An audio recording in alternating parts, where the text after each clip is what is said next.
नमस्कार और स्वागत है आप सबका विश्व शांति दर्शन के आज के न्यूज बुलेटिन में। ये एक ऐसा न्यूज बुलेटिन है जिसमें हम आपको दिखाते हैं कुछ सकारात्मक या पॉजिटिव खबरें। आइए सबसे पहले एक नजर डालते हैं आज की सुर्खियों पर। पराली से बनी सस्टेनेबल बायोब्रिक्स। दुनिया के लिए भारत में बना शुगर फ्री चावल। हर भारतीय रसोई की शान पहुंची विदेश में। डॉक्टर दंपति ने 500 महिलाओं की बचाई जान। बायोब्रिक्स करेंगी प्रदूषण का नियंत्रण और बचाएगी कंस्ट्रक्शन मटेरियल पर का खर्चा। आइए देखते हैं आईआईटी हैदराबाद में किए गए इस आविष्कार को। देश भर में बढ़ते प्रदूषण की समस्या का हल ढूंढ निकाला है आईआईटी हैदराबाद ने। आईआईटी हैदराबाद के डिजाइन विभाग के पीएचडी स्कॉलर प्रियव्रत राउतराय और उनके साथी अविका रॉय ने मिलकर खेतों में फसल के बाद बचने वाली पराली का उपयोग करके बायोब्रिक्स बनाई है, जिसे बिल्डिंग मटेरियल के तौर पर इस्तेमाल में लाया जा सकता है। आईआईटी हैदराबाद में बायोब्रिक्स से बने एक गार्ड रूम का उद्घाटन हाल ही में किया गया। यह भारत की पहली बिल्डिंग है जो बायोब्रिक्स से बनी है। पिछले कुछ सालों में जब बढ़ रहे प्रदूषण पर चर्चा बढ़ी तो इन दो विद्यार्थियों का ध्यान इस ओर गया। एक तरफ पराली की समस्या थी और दूसरी तरफ कंस्ट्रक्शन इंडस्ट्री में बढ़ती ईंटों की मांग। काफी समय विचार विमर्श के बाद इन्होंने इन दोनों परेशानियों का एक ही हल ढूंढा और यह हल था बायोब्रिक्स। यह तकनीक न सिर्फ कंस्ट्रक्शन इंडस्ट्रीज में मिट्टी की ईंटों का सस्टेनेबल विकल्प है, बल्कि किसानों के लिए अतिरिक्त आय का साधन भी है। बायोब्रिक बनाना बहुत ही आसान है और किफायती भी। किसान इसे अपने खेतों में भी बना सकते हैं और आगे सप्लाई कर सकते हैं। मिट्टी की ईंट से बायोब्रिक का वजन 5 गुना कम होता है, तो सीमेंट की ईंटों से 8 गुना कम। इस तरह यह बायोब्रिक्स कल के लिए किया गया आज का आविष्कार है।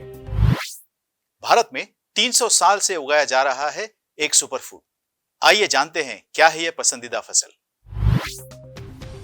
आज के दौर में ऐसे बहुत लोग हैं जो गेहूं और चावल की जगह अलग अलग मिलेट्स को अपने आहार में शामिल करने लगे हैं।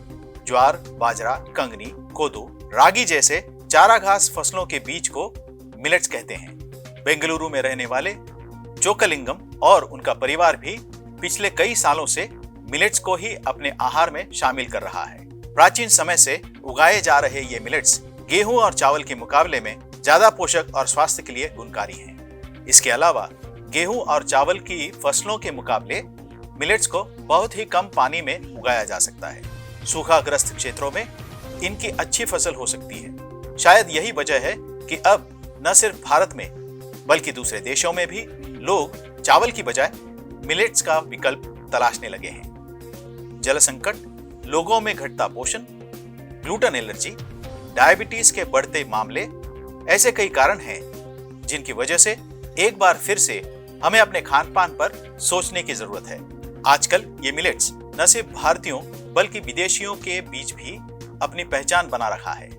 इस मिलेट का नाम है कोदो। Journal of grain processing and storage में प्रकाशित एक शोध रिपोर्ट के अनुसार भारत में लगभग 3000 सालों से उगाए जा रहे कोदो का पौधा देखने में धान के पौधे की तरह ही होता है। खास बात यह है कि इसके खेतों में धान से बहुत ही कम पानी की जरूरत होती है। भारत में कोदो महाराष्ट्र, उत्तरी कर्नाटक, तमिलनाडु के कुछ भाग, मध्य प्रदेश, छत्तीसगढ़, पश्चिम बंगाल के कुछ भाग, बिहार, गुजरात और उत्तर प्रदेश में उगाया जाता है।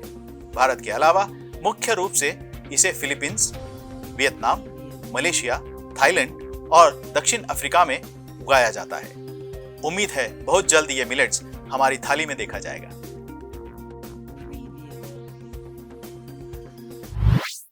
भारत में बनी ओखली पहुंच रही है विदेशों में।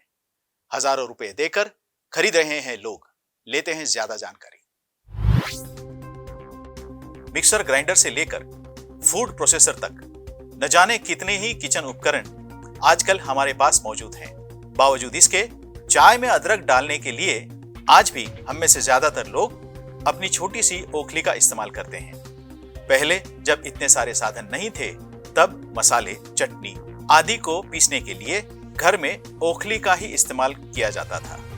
नई पीढ़ी को ओखली और मुसल जैसे ये उपकरण शायद ही पता हो, लेकिन यह बात पक्की है कि इसकी मांग आज भी बरकरार है। न सिर्फ भारत में बल्कि दूसरे देशों में भी लोग ऑनलाइन ऑर्डर करके ओखली मंगा रहे हैं। फिलहाल गांव में बनने वाली इस ओखली के लिए कनाडा, सिंगापुर और यूएसए जैसे कई देशों से ऑर्डर्स आ रहे हैं। दूसरे देशों के लोग इन पारंपरिक चीजों का इस्तेमाल करते हुए वीडियो बनाकर भेज रहे हैं। इस तरह भारतीय रसोई की शान विदेशों में भी खूब इस्तेमाल हो रही है। अहमदाबाद का मौलिक सेवा प्रतिष्ठान उन महिलाओं की सेवा कर रहा है जिन्हें उनके परिवार ने छोड़ दिया है। जानते हैं क्या है ये उपक्रम। अहमदाबाद के डॉक्टर राजेंद्र धमाने और डॉक्टर सुचेता धमाने ने सड़क पर रहने वाले बेसहारा लोगों की मदद करने का फैसला किया था, लेकिन एक घटना ने उनके काम करने की दिशा को बदल डाला।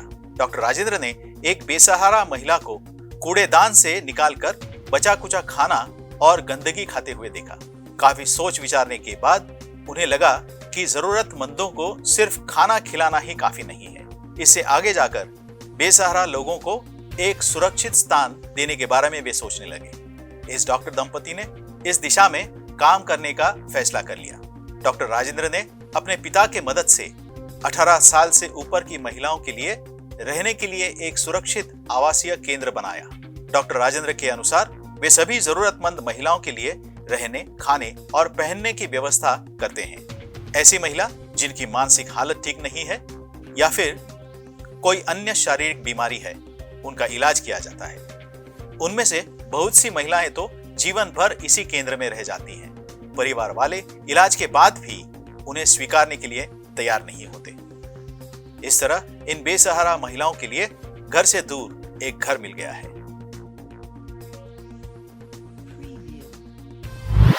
इसी के साथ इस बुलेटिन में यहीं पर रुकते हैं। देखते रहिए विश्व शांति दर्शन। नमस्कार।